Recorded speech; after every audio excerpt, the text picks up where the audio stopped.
Welcome, everybody, to another Marketing Momentum with Charles and Deborah. And today we're going to be talking about Google Plus, and Google will be really nice because we know we're using your platform, but this won't be like the Howard Stern shock jock version. It'll just be discussion. So I found this video. I kind of feel sorry for, I forgot to say, I'm sorry. Hi, Charles. Hi, Deb. Hi, everybody. No, it's all good.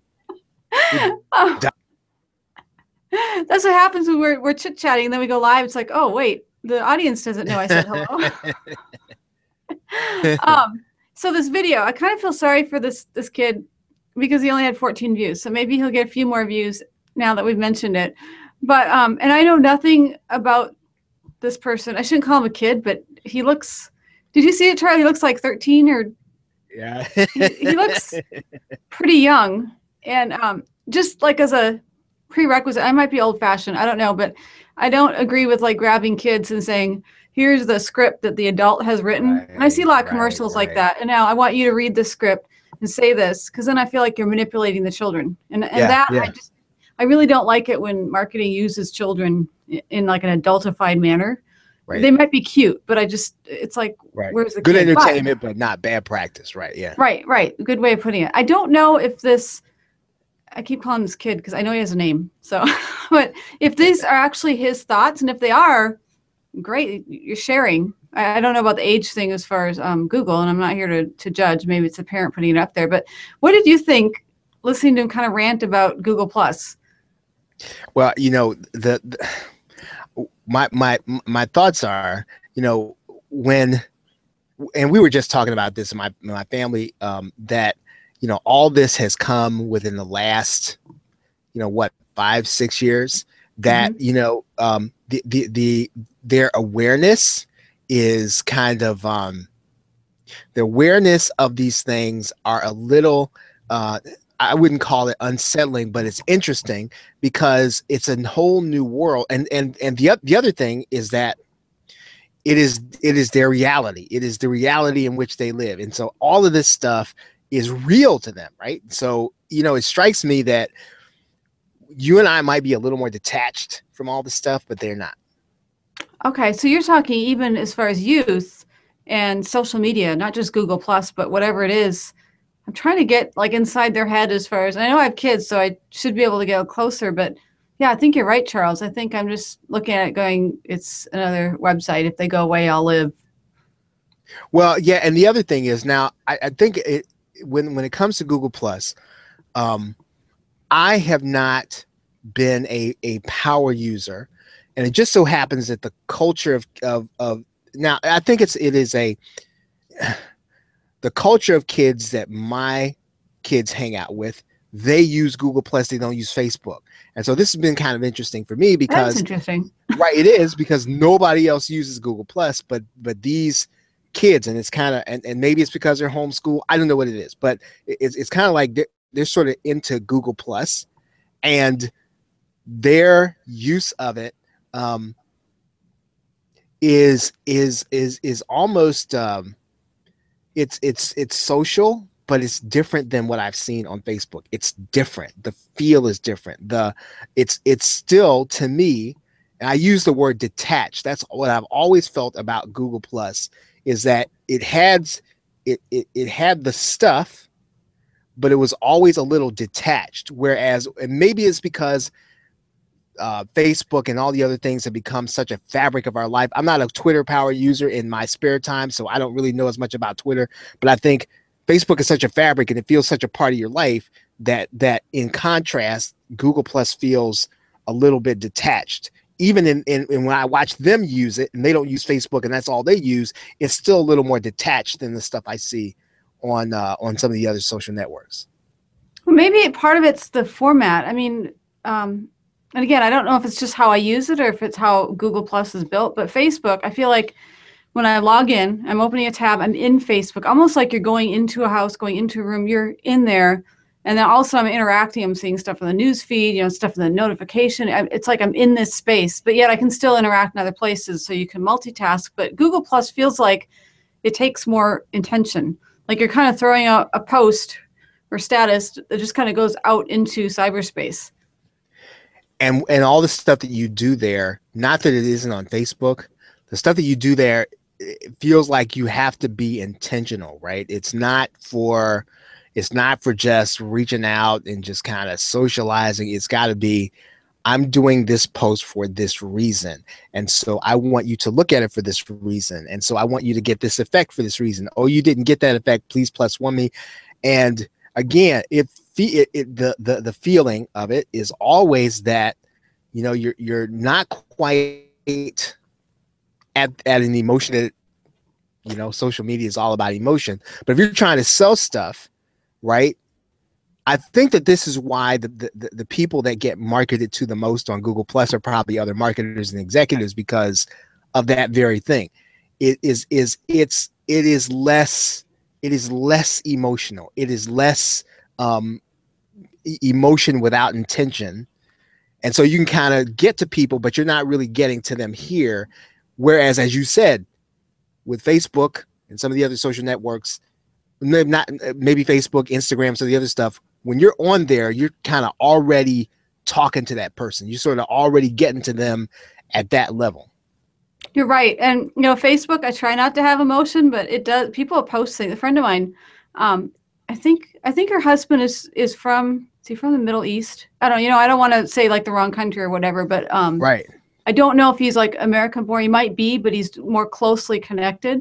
And so she tends to get, shall we say, fired up over different topics. And sometimes she'll find things that I'm like, wow, I didn't see where that was an issue, but okay, that affects you. But this morning she posted something, and I try not to get into, because I can just get sucked into conversations. Like, all right, I know you have emotion, but don't post anything on Facebook. Yes, I know. Yeah. Posted this picture, and I am curious. I almost asked because I wondered where it came from. It looked like it came out of a textbook. And Charles, you can probably appreciate this from a homeschool level, but she was saying, when I have kids, I'm going to homeschool because, and she showed the picture, it was, what did it say? Pharaoh to laborers.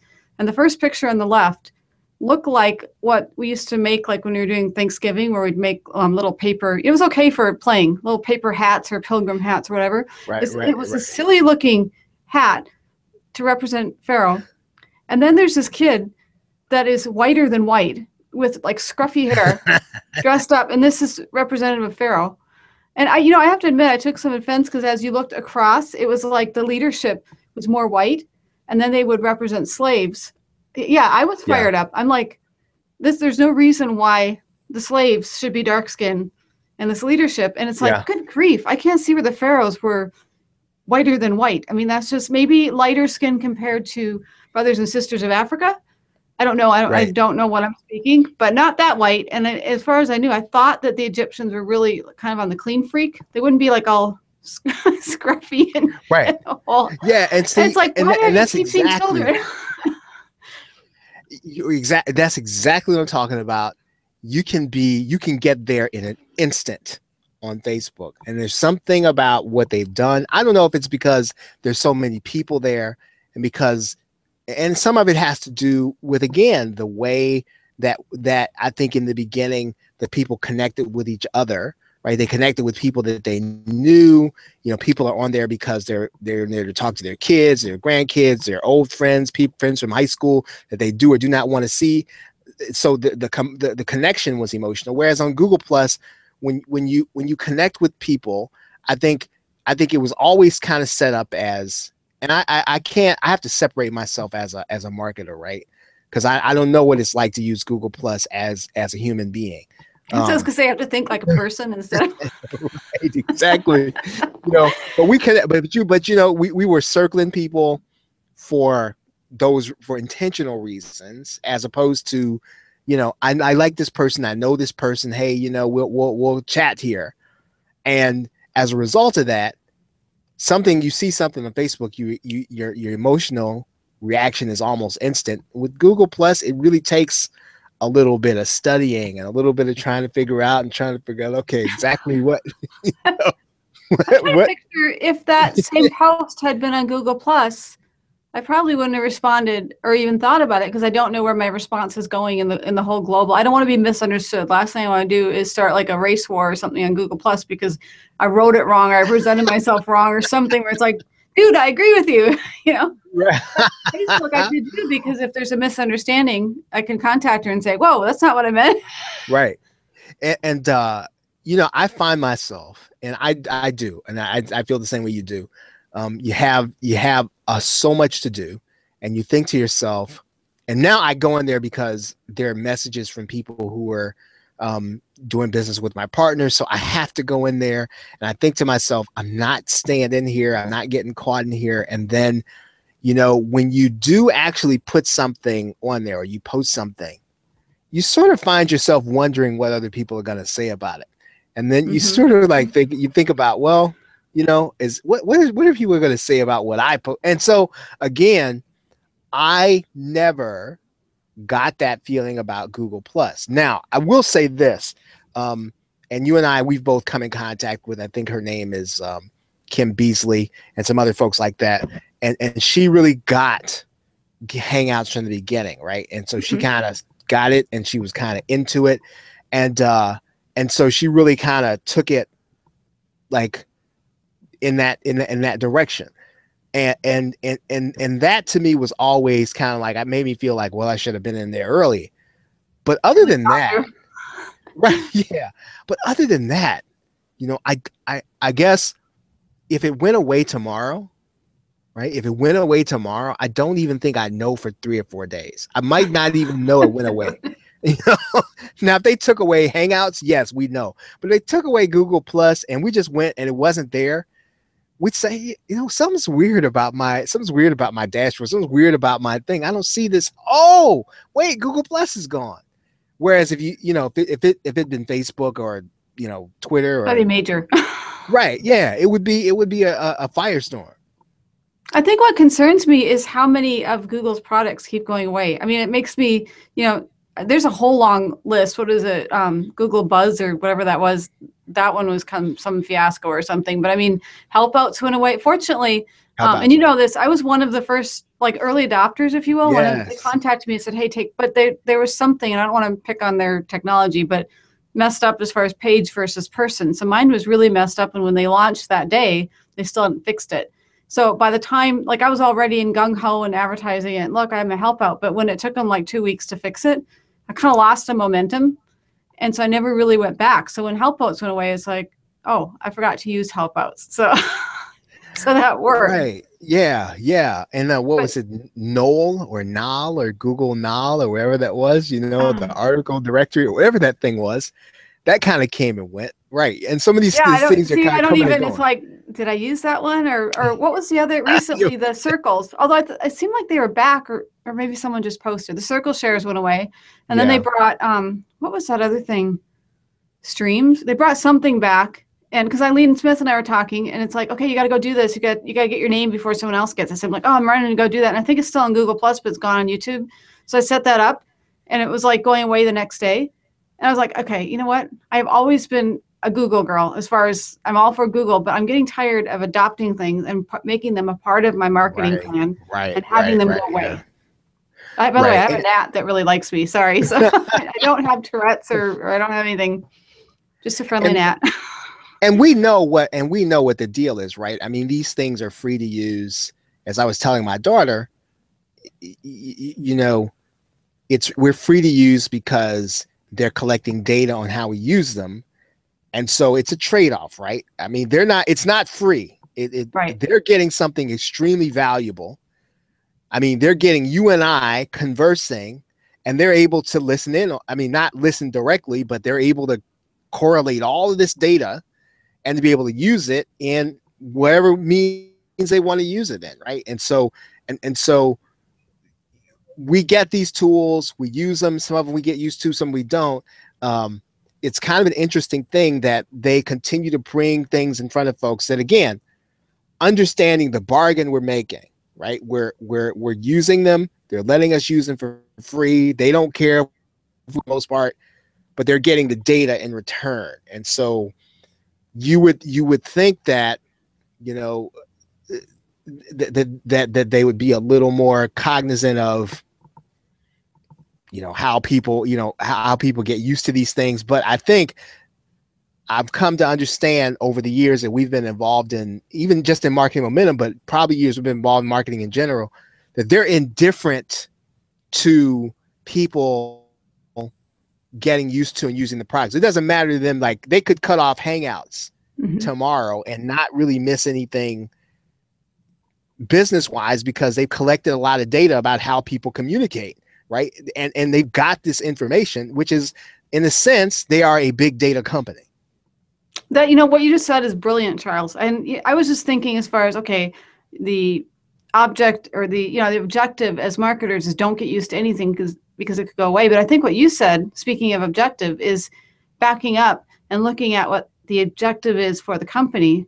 And you said it perfectly. If it's to gather data, why should they give a hoot what we think? We're like, I was going to say lab rats, but I mean, little lab rats in their lab of data testing or whatever. And if we look at it that way, it's kind of like when you do product reviews. It's cool. You get a lot of times get the product for free and you get to do a review.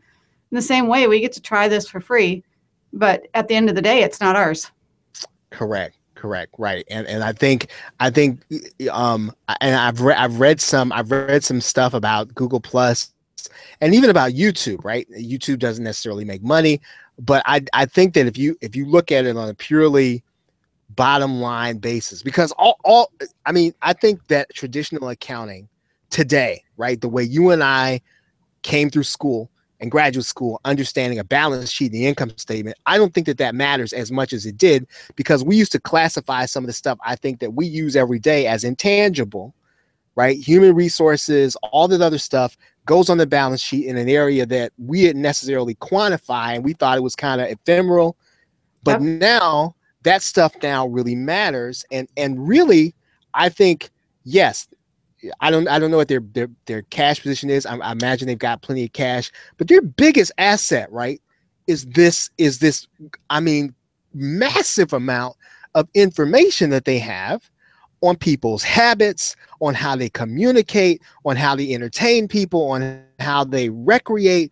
And again, the trade-off has been we get to use these really cool things like YouTube for free, but they've got an asset that you can't quantify, right? Google does. Yep, exactly. And I think if we're wise, we remind ourselves a couple times a year that none of these, beyond Google, Facebook, people are upset about Facebook and having to do advertising. And that's why I said to my kids, it's like, look, Facebook is free. Don't complain. It's their company. It's not ours. But if we remember, and it does go to a thought process, I think that really is old fashioned. That's something that maybe our kids aren't even used to, but the idea that it's in-house. So for example, with YouTube, if I, make sure you download your videos, for example, so that you have them as assets, your post-production versions, have those available so that if YouTube did happen to go away tomorrow, I can't see that happening tomorrow, but if it did, you still have them available for some kind of a streaming opportunity. There's probably always going to be websites that stream it, and I'll save the geek talk on why you don't want to just put it on your website. But you could put it on your website if you really want to and crash your server you're hosting. Right, exactly. But there's probably, even Vimeo, and that would probably be the next move. I would move everything over to Vimeo. I'd pay for a pro package and pick up where you started or left off, and everybody else would be in the same boat. So you would be in a position where it's not like someone's ahead unless they really have a Vimeo established. Videos. Yeah, and I think with Google Plus, to call it a social network is kind of, I don't know if it was ever that. I think it was an attempt to communicate to compete in that market. But then again, I guess the big picture is, I think that if you take a step back, it's probably a pretty big success, right? If you take a step back and get a sense for, even if you just look at it from a mercenary perspective, that a lot of us in our community saw it as an opportunity to game the search engines, right? However it shakes up, it was kind of like, well, if you put all your stuff on Google Plus, you're going to get fantastic rankings. And yes, that's a small part of the overall population, right, on the internet. Probably even a small population of internet marketers and business opportunity seekers. But yet again, it was prevalent throughout the entire community that if you want to get your website seen, if you want to get your content seen, it's Google's platform. You use Google Plus to get it there. And I don't think they had any shame in that. And it actually still works. I know, like I really miss Google authorship. I mean, I was sad. I didn't cry, but I was close to it when Google authorship went away because I used to try so hard. I'd even identify blogs to write for them to find out if they had the Google authorship, because if you didn't do it right, then the owner of the blog would show up with a picture next to your article. So I mean, I loved it. I don't know, maybe I'm a little vain or something. I don't see my picture, but they still have that. They don't have they don't have Google authorship, but now when you search for things, I start to see, and it might be just tied into who I know, but I start to see, the little picture as far as a Google Plus posting. So it does work if you make sure that you have like a link to your website within your post. If you're not just conversing like Facebook, that is a viable way to gain traffic. I don't know how much. It depends on how enlightening, I suppose, or how popular it is, what you say, but it still works. And I reminded myself this morning, it doesn't matter if Google Plus goes away tomorrow. Use it as a marketer. Use it today if it works. You publish a great article, go post it on Google Plus, forget about it, engage, whatever, because if it goes away for everybody. And as you said, I mean, I think as if your circle or your whatever your number of connections inside of Google Plus is wide, even if those results are tied to the people that that the people that are likely to see your picture. Well, obviously, then the more people that you connect with, the more likely that you are going to be showing up in front of those people, with your picture, right? In Google authorship. Because I know for a while there was even, and they might still have it, right, to some degree, even beside the thumbnail that there was for YouTube videos. For a while, there was discussion, and there might still be. You'd probably know more that you'd had YouTube authorship where you'd have the thumbnail, but you'd also have Charles Harper's picture there too. And that was the additional cred, right? Mm-hmm. I actually hadn't read. You're like the knowledge expert, Charles. I always think of you when it's like I'm listening to a book on Audible. And it's like I got to contact Charles and see what the next book is. In fact, that was a topic. Okay, not that we were talking about you, because I promised we weren't. But Eileen and I were talking. One of our meetings, we like to get off topic and talk about other things. But she's a content consumer, and I realized talking to her, I'm a content creator, and it's like, what are you excited to do? And I wish I were more of a content consumer, because I'd probably be smarter, but I keep spending all my time doing content creation. And I don't know what you are, Charles, but I know that you're a walking wealth of information. Yeah, and I need to be better about creating content, right? But that's an interesting thing. I mean, we could probably talk about that another week, because there is that, right? There is that that tension, right? Where, man, I could probably read all day, right? But at some point, as an information marketer, you at some point have to create stuff. And we've talked about this before. The reality of any information marketer, and I remember when I first got involved, it was 2008. I did the worst interview I ever did with a lady. She came, it was Blog Talk Radio. There was a big gap in the middle of it. She dropped off. Then she came back on like 20 minutes later. But Makes you curious, but right. But she said something that has stuck with me ever since 2008. And she said, in information marketing, you have to be prolific in terms of what you produce at some point. So and this kind of goes to Google Plus too, where they reward people who were prolific in their creation, and who were prolific in terms of making connections with other people in their network. Good point. Good point. On that note, I love your idea of talking about that, as well as the content creation, content consumption. I'll mark that down on our calendar so that we cover that. Wow. Wow, you always inspire me, and I say that every time. Yeah, every marketing momentum. Charles Terrence Harper inspires me. Man. Oh, thank you. I just recommended you to somebody, and that's right. If somebody contacts you and says that, it's like I remember writing about you in email sometime recently. But on that note, we can close out this marketing momentum. Thank you so much, Charles. And thanks, we have a special guest next week. Deborah Russell, I believe is her name. And she has some information to share with us on marketing for musicians. So we can kind of pop back on that topic. Awesome. Oh, excellent. So thank you again. And Okay, thanks bye bye, all Deb. Bye bye, everybody. for tuning in. We'll see you same time, same place next week.